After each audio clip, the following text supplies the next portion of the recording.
दृष्टि है इसके ऑडियो आर्टिकल प्रोग्राम में आपका स्वागत है।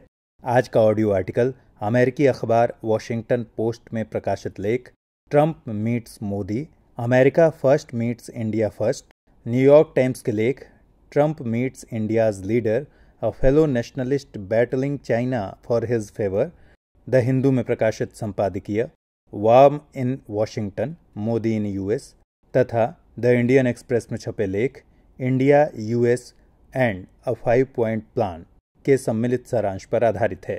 इसमें टीम दृष्टि के इनपुट भी शामिल हैं। यह ऑडियो आर्टिकल सामान्य अध्ययन प्रश्न पत्र 2 के अंतर्राष्ट्रीय खंड से जुड़ा हुआ है। तो आइए लेख की शुरुआत करते हैं। प्रधानमंत्री के अमेरिका यात्रा के निहितार्थ। प्रधानमंत्री नरेंद्र मोदी की अमेरिका यात्रा संपन्न हो चुकी है। मोदी ट्रंप की यह पहली मुलाकात थी। दोनों देशों के रिश्तों में यह एक अहम घटना मानी जा रही है। मोदी ट्रंप की इस मुलाकात को एक बड़े अमेरिकी अखबार ने नाम दिया America first meets India first. Modi Trump की यह मुलाकात न केवल द्विपक्षीय संबंधों की दृष्टि से अहम रही, बल्कि बदलते दौर के वैश्विक डिप्लोमैटिक फ्रेमवर्क में भारत के बढ़ते कद एवं प्रभाव का संकेत भी है। हालांकि प्रधानमंत्री की यह अमेरिका यात्रा पहले के मुकाबले कुछ भिन्न दिखी।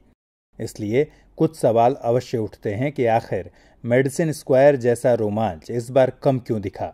भारत एवं अमेरिका अथवा मोदी और ट्रंप में जो कॉमन विशेषताएं हैं वे कहां तक पारस्परिक लाभ में बदलती दिखीं।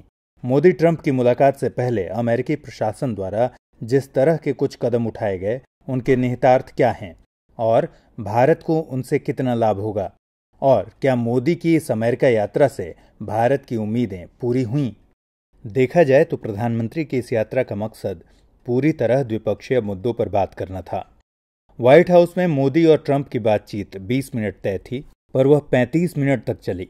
इससे दोनों पक्षों की बढ़ी हुई दिलचस्पी का ही संकेत मिलता है। इस मुलाकात से पहले अमेरिकी प्रशासन ने आतंकी संगठन हिजबुल मुजाहिदीन के सरगना सैयद सलाहुद्दीन को वैश्विक आतंकी घोषित कर दिया। जाहिर है यह फैसला भारत के हक में है। इस घोषणा के लिए अमेरिका ने यही वक्त क्यों चुना, यह बताने की जरूरत नहीं है। यह भारत को संकेत देना था कि आतंकवाद के मामले में भारत के प्रति अमेरिका का रुख पहले के मुकाबले कहीं अधिक अनुकूल है। इसके कुछ दिन पहले पाकिस्तान को अमेरिका की सामरिक मदद में कटौती करके भी ट्रंप ने ऐसा ही संकेत दिया था। दोनों नेताओं की बातचीत किन मुद्दों पर और किस दिशा में हुई, इसका अंदाजा साझा बयान से लगाया जा सकता है। मोदी ट्रंप की मुलाकात के बाद जारी साझा वक्तव्य पर गौर करें तो कह सकते हैं कि दुनिया के 2 प्रमुख लोकतांत्रिक देशों के नेताओं ने द्विपक्षीय मुद्दों एवं वैश्विक चुनौतियों को लेकर व्यापक सहमति बनाने की कोशिश की।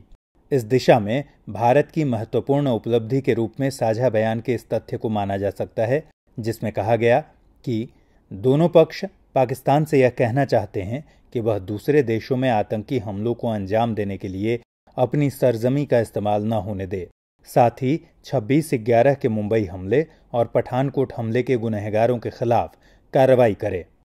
दूसरी उपलब्धि जैश-ए मोहम्मद और लश्कर-ए-तैयबा सहित अल-कायदा और ISIS के आतंकी खतरों के खिलाफ सहयोग मजबूत करने के लिए प्रतिबद्धता के रूप में देखी जा सकती है। इसमें पाकिस्तान में छिपा बैठा मुंबई बम कांड का मुख्य आरोपी दाऊद इब्राहिम और उसके नेटवर्क के जिक्र को भी शामिल किया जा सकता है। तीसरी उपलब्धि अमेरिकी प्रशासन द्वारा हिजबुल मुजाहिदीन के सरगना सैयद सलाहुद्दीन को अंतर्राष्ट्रीय आतंकवादी घोषित किया जाना है। चौथी उपलब्धि के रूप में अमेरिका द्वारा भारतीय नौसेना को 22 गार्जियन गैर हथियारबंद ड्रोन विमान बेचने की मंजूरी को माना जा सकता है।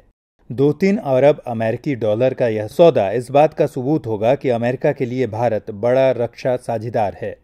पांचवी उपलब्धि यह कही जा सकती है कि हिंद महासागर के जल क्षेत्र पर भारत और अमेरिका ने कॉमन स्टैंड रखा है।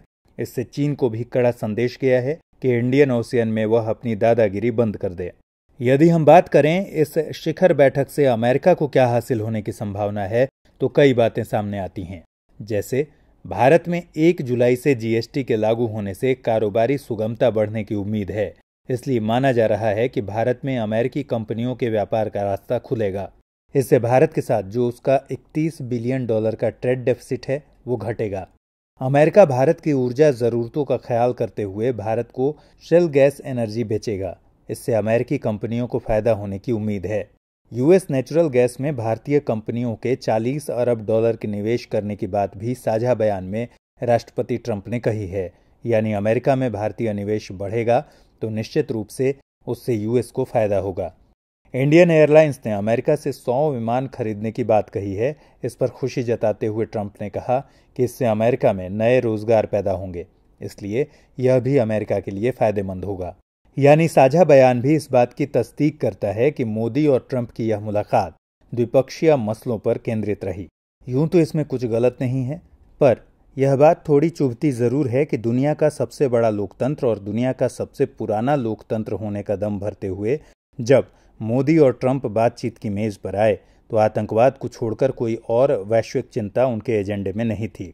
ओबामा के कार्यकाल में द्विपक्षीय बातचीत के बाद जारी साझा बयान में दोनों देशों ने जलवायु संकट से पार पाने के लिए मिलजुल कर काम करने और सौर ऊर्जा के लिए आपसी सहयोग को बुलंदी पर ले जाने का ऐलान किया था।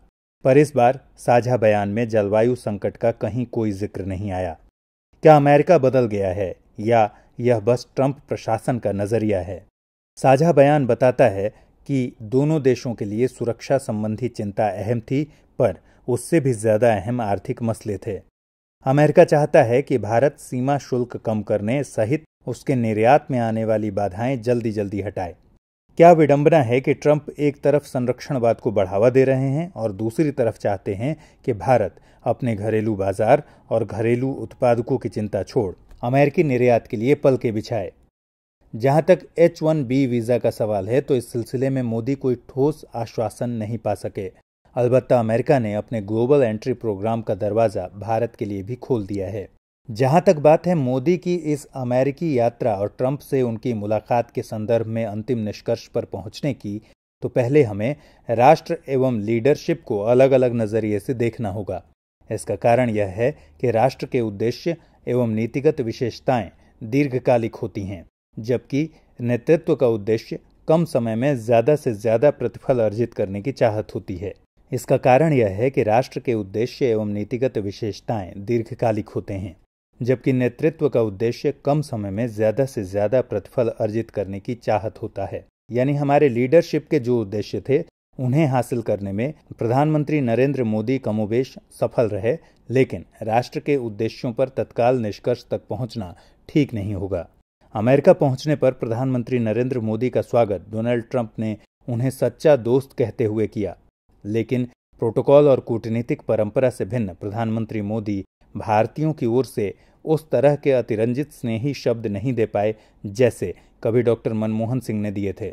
शायद भावनात्मक नीति की इस समय जरूरत नहीं थी, क्योंकि ट्रंप का नजरिया अपने पूर्ववर्ती राष्ट्रपतियों से काफी अलग है। दूसरी बात यह कि मोदी का पहला व्हाइट हाउस दौरा 10 वर्ष के वीजा प्रतिबंध के बाद हुआ था, इसलिए उन्होंने कुछ अमेरिकी अधिकारियों की मौजूदगी में मेडिसन स्क्वायर गार्डन में अप्रवासी भारतीय समुदाय के भारी जमावड़े के साथ एक तरह से अपनी ताकत दिखाई थी।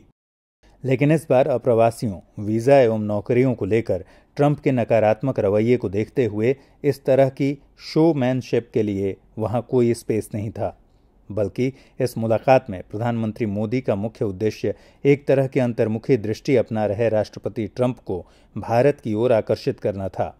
संभवतः इस उद्देश्य में प्रधानमंत्री मोदी पूरी तरह सफल रहे हैं, लेकिन देश की जरूरतें इससे थोड़ी भिन्न हैं। यह कोई अज्ञात रहस्य नहीं कि ट्रंप आर्थिक संरक्षणवाद की नीति पर चल रहे हैं और उनकी H-1B वीजा एवं आप्रवासन नीति भारतीय प्रतिभाओं के लिए उपलब्ध अवसरों को बेहद कमजोर कर रही है। इस मुद्दे पर ट्रंप प्रशासन ने कोई भी आश्वासन नहीं दिया है। ट्रंप की विदेश नीति और वैचारिक पक्ष को दुनिया अब तक ढंग से समझ नहीं पा रही है। दुनिया की महाशक्तियों के बीच नए तरह का संघर्ष उपज रहा है। चीन नई साम्राज्यवादी उपनिवेशवादी महत्वाकांक्षाओं को लेकर आगे बढ़ रहा है और रूस को पुतिन सोवियत युग में ले जाने के लिए ग्रेट गेम्स को बढ़ावा दे रहे हैं। इन उद्देश्यों की पूर्ति के लिए चीन आर्थिक संस्थाओं, इंफ्रास्ट्रक्चर्स के साथ साथ रणनीतिक धुरियों का निर्माण भी कर रहा है।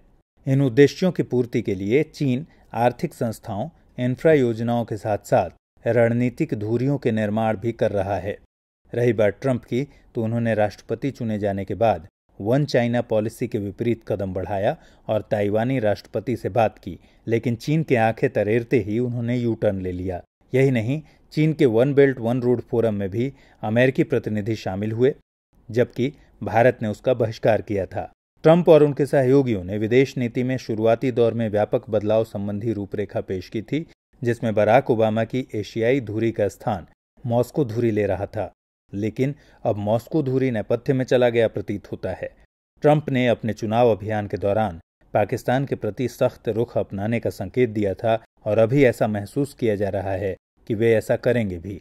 पर हम यह भी न भूलें कि नवाज ट्रंप की फोन पर हुई बातचीत के बाद पाकिस्तान द्वारा इसके बारे में जो ब्यौरा पेश किया गया था, उसके मुताबिक ट्रंप ने नवाज शरीफ को शानदार पुरुष एवं पाकिस्तान को महान देश बताया था।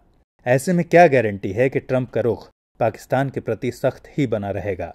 बहरहाल, साझा बयान में जिस तरह मोदी ने दोनों देशों को ग्लोबल इंजन ऑफ ग्रोथ बताया और अपने न्यू इंडिया व ट्रंप के make America great again vision के एक जैसे होने की बात कही, साथ ही ट्रंप ने भी मोदी को महान नेता और भारत को अमेरिका का सच्चा दोस्त कहा, उससे भविष्य में दोनों के बीच बेहतर साझेदारी की उम्मीद की जा सकती है।